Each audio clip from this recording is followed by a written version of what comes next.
In international arena, how many payment terms get involved? The most secured payment term is 100% cash in advance. Of course, nobody have it. Nowadays, I think the payment term which presents the least risk, it should be 100% cash, 100% site LC. And the most unsecured payment term is OA, deferred payment OA, of course. So between these two poles, 100% site payment LC and 100% OA, there are many different payment terms in between. Let's explain one by one. So most common payment term should be TT, OA, and LC. TT, telecom transfer. LC, letter of credit. And OA, open credit. Open account. Sometimes we call it open credit. Also open account. Let's start from TT. I believe a lot of people are very familiar with TT payment transaction. And a TT payment, we have different type of TT. We have advance and balance against invoice and pack list, which means before shipments. And we have advance plus balance against bill of lading. That means balance after shipment.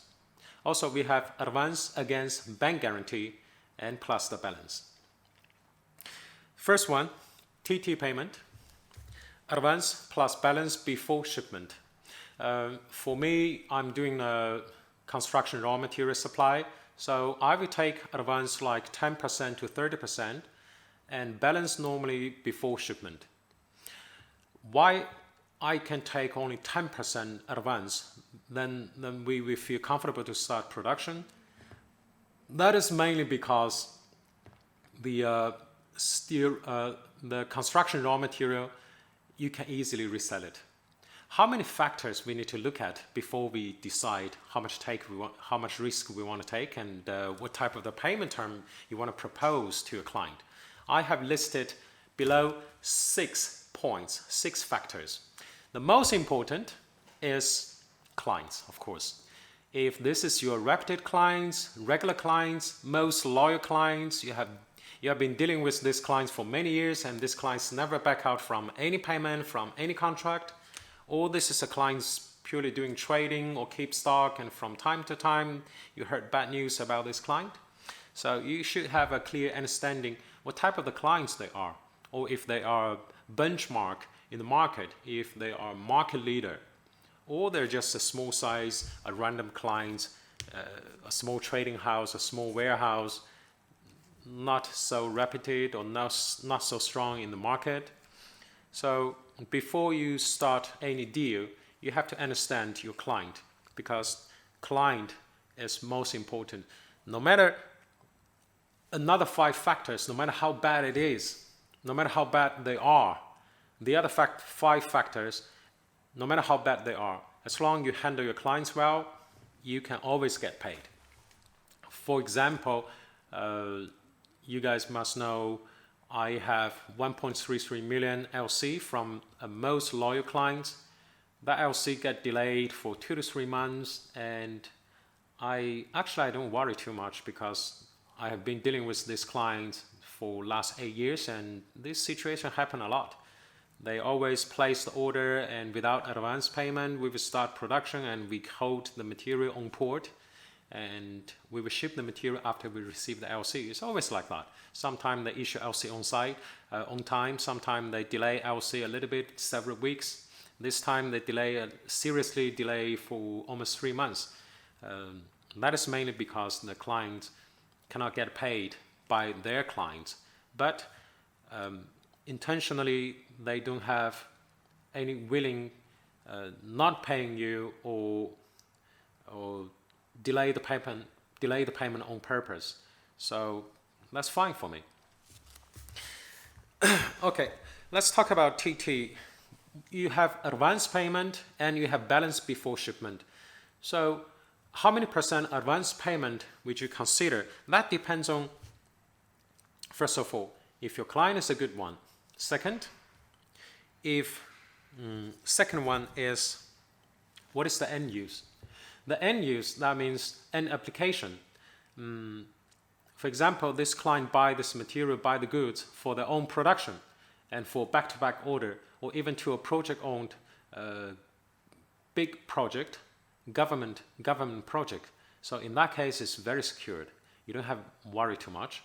But if your client buy this material only for trading purpose or stock purpose, so there's a bigger chance they will back out from the contract. So in this case, you have to charge more advance. And the third point you need to consider, which is possibility of resale. That means if you're doing raw material, like me, I'm doing raw material, I supply steel coil, aluminum coil, plate. This is raw material for a lot of different type of construction. So you can easily resell the material. If client pay me 10% and client eventually back out, I just need to drop 5%. Then a lot of other clients will chase after me to buy this material because this is basically 95% of the cash. However, if this is highly customized products, require a lot of different production procedure, and it's only for particular job or for particular products, or even this is spare parts for particular machine or things like that. It's quite difficult for you to resell, or sometimes it's impossible to resell. Then you have to consider 30 even to 50% of the advance. So the next point you need to consider is the price trend. The price always goes up or down. If the current price situation, and also you need to consider the currency rate, the RMB against US dollar against the local destination currency. If the price trend and the currency rate trend benefits your client in the short future, or your client may suffer from it. This is a big question. If the price going up, of course your client won't back out, because from the day they book the material until the day they receive the material after 2 to 3 months, the price go up like 5%, 10%. They will benefit from it. There's no reason for them to back out, right? However, if the price go down for 10% after 2 to 3 months, you can see today's price trend is going down clearly. So in this case, you have to charge more advance just in case your client back out. For raw material market, for commodity, the price may move up or down like 10%, sometimes even 20%. So if you charge 20% advance, basically you're safe. However, in 2008, the biggest economic crisis, the price can go down like 40% in a month. So even you charge 20%, you are still not safe enough. And the next point you need to consider is the destination country and the port policy. The destination country, how about their political situation? Is there any possibility of war going on? How about the port policy? Because sometimes once you send the material to this particular port, you totally lose control on the cargo ownership. For example, Iranian port. This port is crazy. Once you send the material over there, if the buyer back out and nobody clear the cargo, you are not allowed to touch the cargo. Legally speaking, you still own the cargo, but you cannot move the cargo. You cannot take the cargo away from Iran to any neighbor country. And basically, and politically speaking, it's not possible from Iran. You want to send the cargo to Qatar, to Saudi, to Dammam, to UAE. That's not possible, politically speaking. And also, there's a mandatory port policy. They will put your cargo on auction if nobody clear the cargo after 3 months. It's due to the space. The port, Iranian port, is limited in storage space. So once the cargo left there untouched for 3 months or more, they will put your cargo on auction, and perhaps somebody will jump out and say, I want this cargo, and pay 50% of the cargo value. In this case, you're going to face significant loss, and it's a hard discount you have to give. And the last point is how many percent you have spent in order to organize or in order to purchase or in order to produce the cargo, the goods, the raw material. For some manufacturer, for some plant, of course, you spend 100%. So in this case, you have significant high risk. Therefore, you need to charge more advance, like 50% or even sometimes 70% of advance to start production. But for us, a trading company, sometimes we can manage pay only 10% advance to a particular mill, let them start production. And for us, the risk is maximum 10%. Of course, legally responsibility that comes later. But in terms of cash, we only spend 10%. So we have quite limited risk. Therefore, I don't need to consider too much advance payment. Nowadays, international trading is not so easy.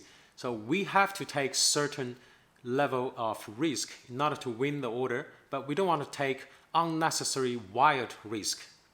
So that is the only aim. Today I'm going to explain every terms, how much risk get involved and how can you calculate the risk and how can you estimate the risk and what type of the payment term you want to propose to a client. So let's back to the first one, TT payment, advance payment. How many percent advance? Consider that 6 factors. You should know how many percent you should take. Not easy to resell, and your client is not so reputed, not so trustable, and also you have spent a lot of cost to produce in order to organize the cargo. Perhaps you need to charge at least 30 to 50% of the advance. Otherwise, it's very risky for you. And also, you don't want to ship the material first before you get paid. So I suggest you, in this way, I suggest you like 30% to 50% advance and plus balance against invoice and packing list. So before shipment, you get 100% paid in hand, in your pocket. And second way, advance payment plus balance against bill of lading. So in this case, if you want to send the material first, and after that, you show client bill of lading and client will pay you balance and therefore they can get the original bill of lading. In this case, you have to make sure this cargo goes to a civilized country, not going to any country like Iran or any country like African countries, Nigeria, Ghana. For those countries, once you send the material there, you lose control on the cargo ownership. There's no way for you to transship the material. There's no way for you to move the cargo from country to country, port to port. If you're selling your cargo to like Japan, Korea, or Singapore or Hong Kong, those civilized places and very close to you, and shipment cost is relatively low, then you can consider you ship the material first and send the client copy bill of lading to request for the balance payment. But this is highly risky. I don't suggest you do that. However, back to the point number one, factor number one, which is client. If you have a very good client and you really trust him, you can do that. Sometimes client will ask for the advance payment bank guarantee. Bank guarantee, that means client pay you like, let's say client pay you 20% of the advance and client requests the same amount bank guarantee. And bank guarantee is unlimited. That means request on demand. So once you issue a bank guarantee against the same amount of advance payment you have received, your client can cash the bank guarantee anytime as they want. So if you're doing trading for small commodity, small amount like less than $1 million US, $500,000 US, you don't consider bank guarantee for that. That's quite risky. That basically means advance payment is meaningless. Who will consider bank guarantee? When you deal with those government section or extremely big, extremely famous and large company in the market, you can consider bank guarantee. For example, you're participating in a local project, a government project. Once the main contractor, this is mainly into construction, and main contractor once they pay you advance payment, they will request a bank guarantee. That's for sure. That's for the payment security. But those famous company, those government section, they will not cash a bank guarantee easily. And except for the advance payment bank guarantee, we also have quality bank guarantee, and also we have a project procedure bank guarantee. You don't have to know that. That is for project.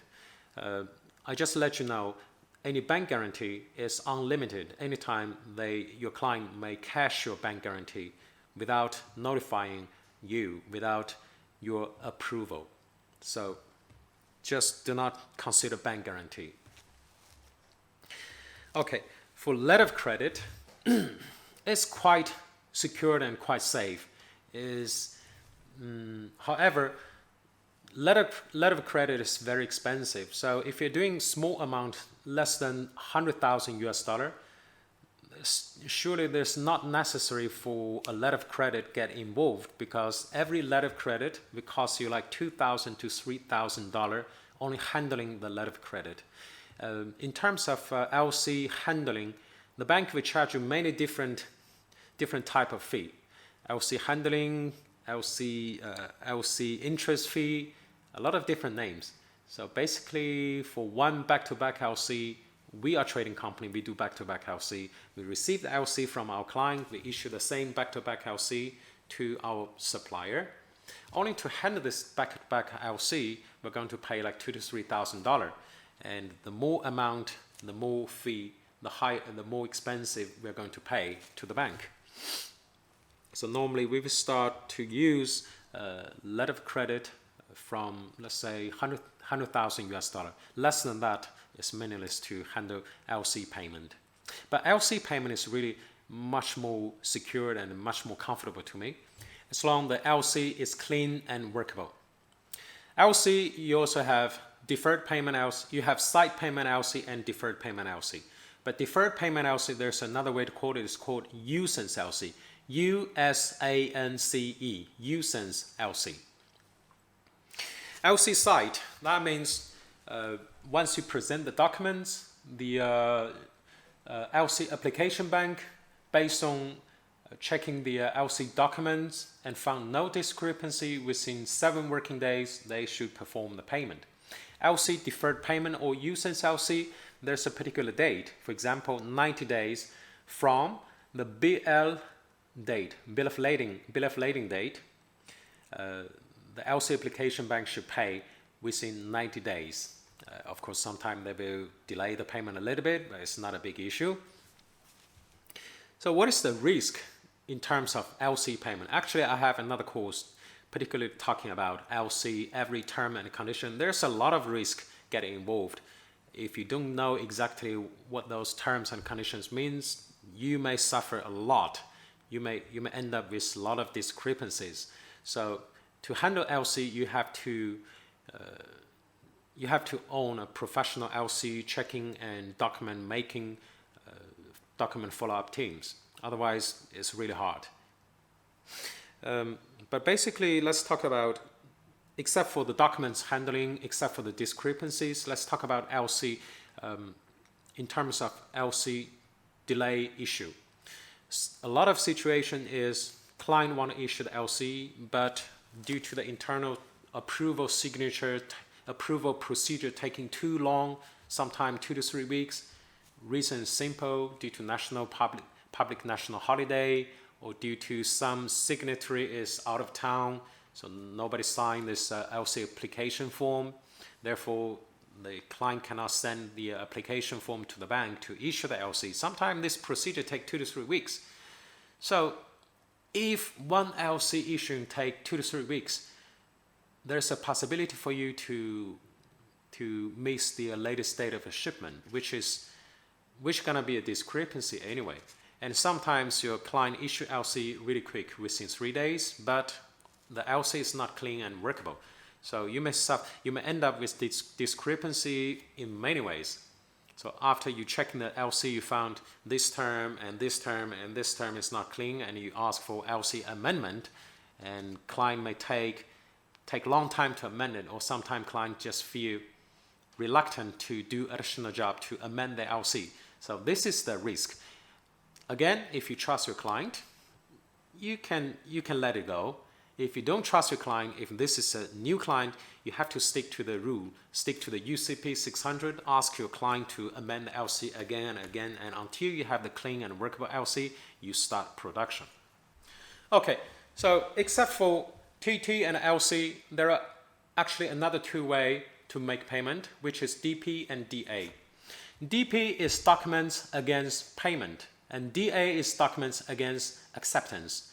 Both payment term is very convenient for those smaller amount. However, you don't want to get yourself into huge risk like OA. So you request DA or DP. So what is DA and what is DP? Let's talk about DP first. DP is called documents against payment. After the goods are shipped, the exporter sends the right draft to the clearing bank along with documents necessary for the importer buyer to obtain the goods from customs.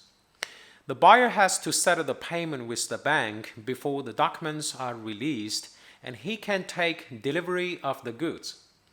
If the buyer fails or refuses to pay, the exporter has the right to recover the goods and resell them.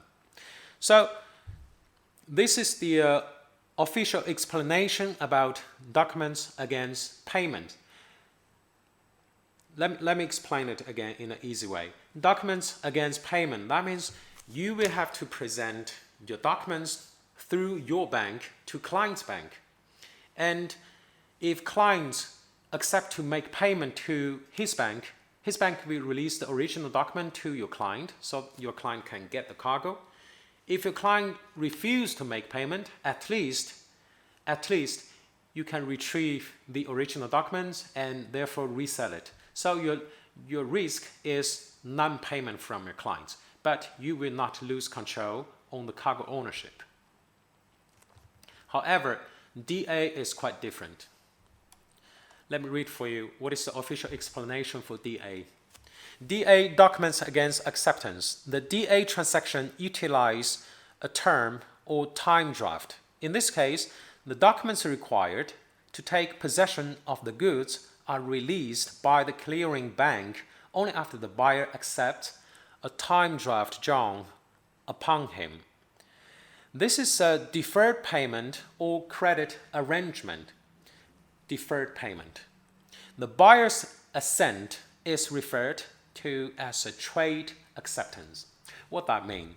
That means you present the documents through your bank to client's bank, and client will sign on the bill of exchange. No matter any DA or DP, your bank will prepare a document called bill of exchange. Bill of exchange.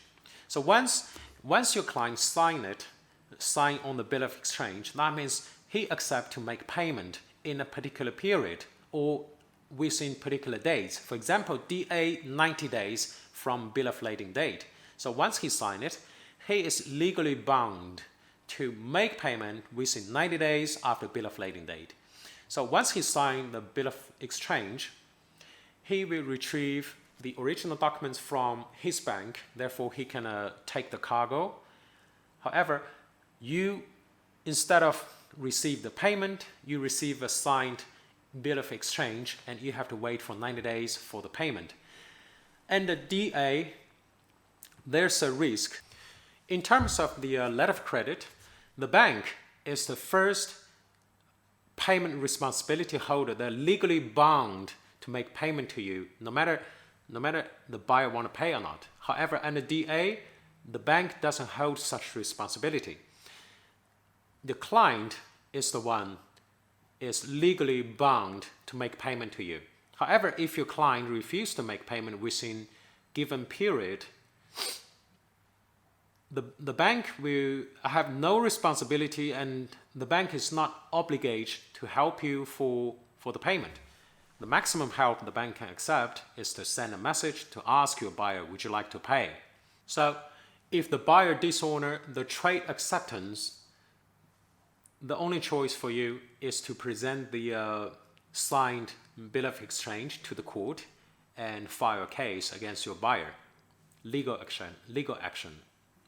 So you can understand, under DP, at least you are protected unless you get paid, you won't lose the cargo ownership. But under DA, because DA is the long-term payment arrangement, is a trade acceptance. If the buyer dishonor the payment acceptance, then you lose the payment, you lose the cargo owner.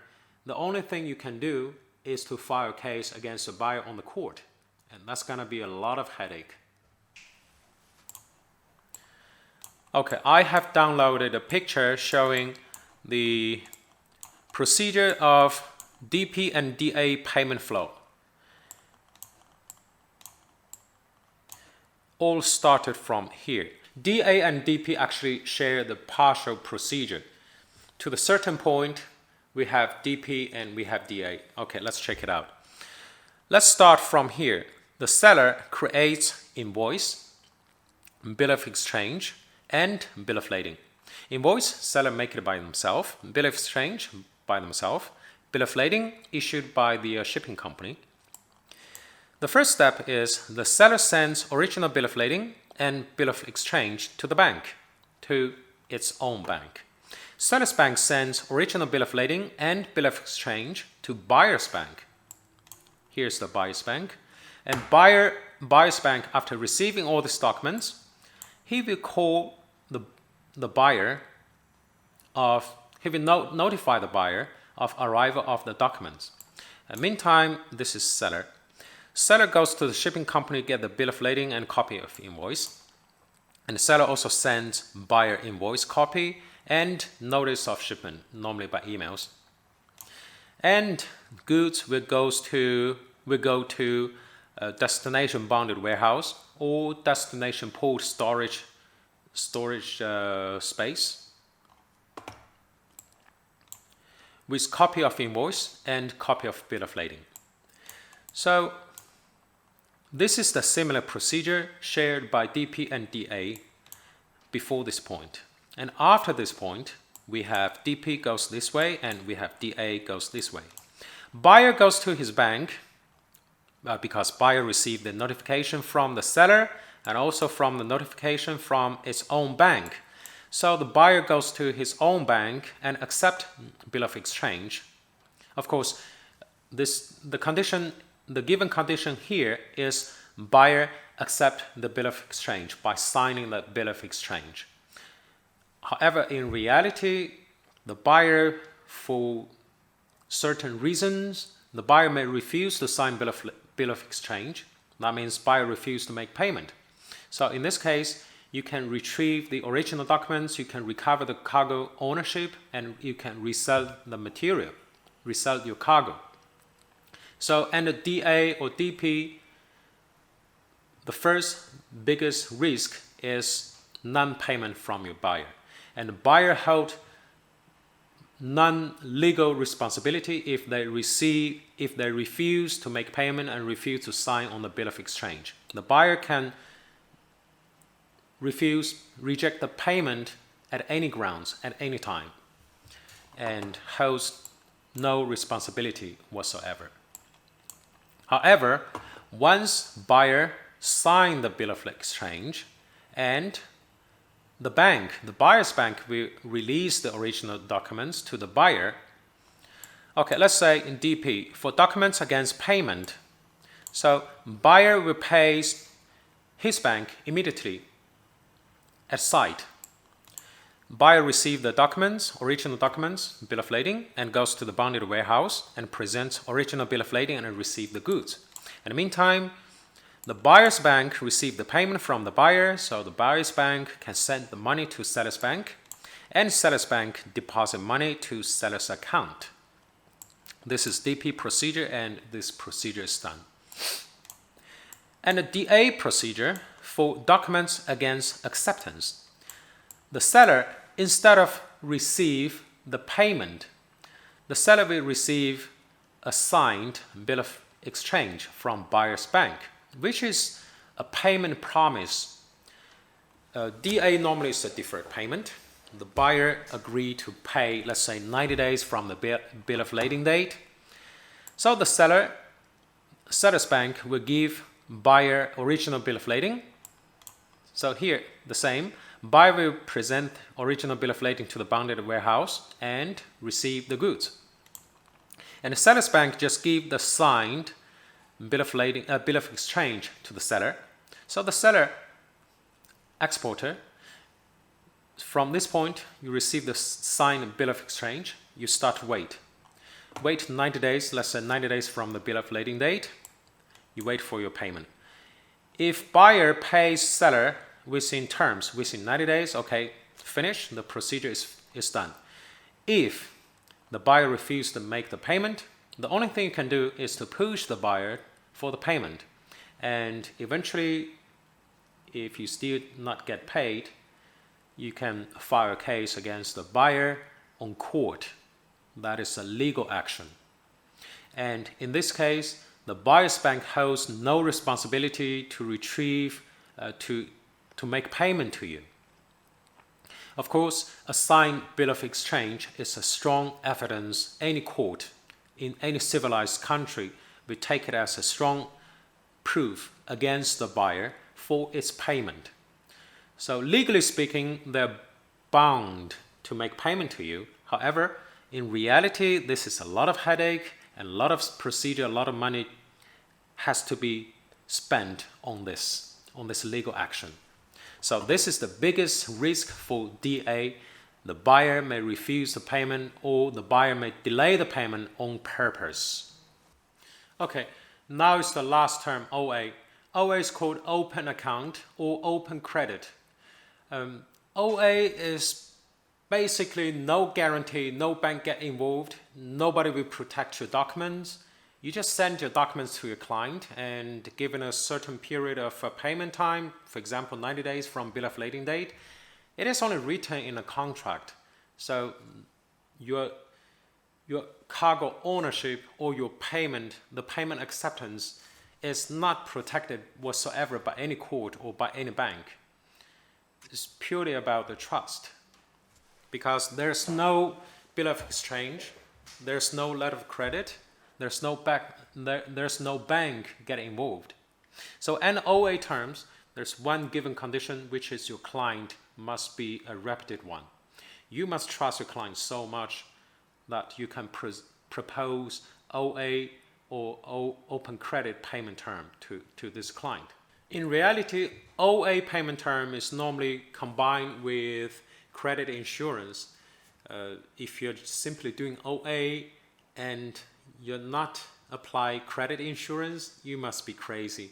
For Chinese credit insurance, which is called Sinosure, Sino, S-I-N-O, Sure, S-U-R-E, Sinosure company, they will only cover those reputed clients and up to 90% of the contract value.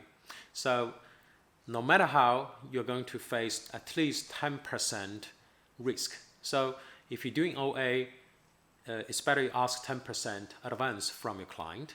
Then 90% is covered by Sinosure credit insurance, so you're safe.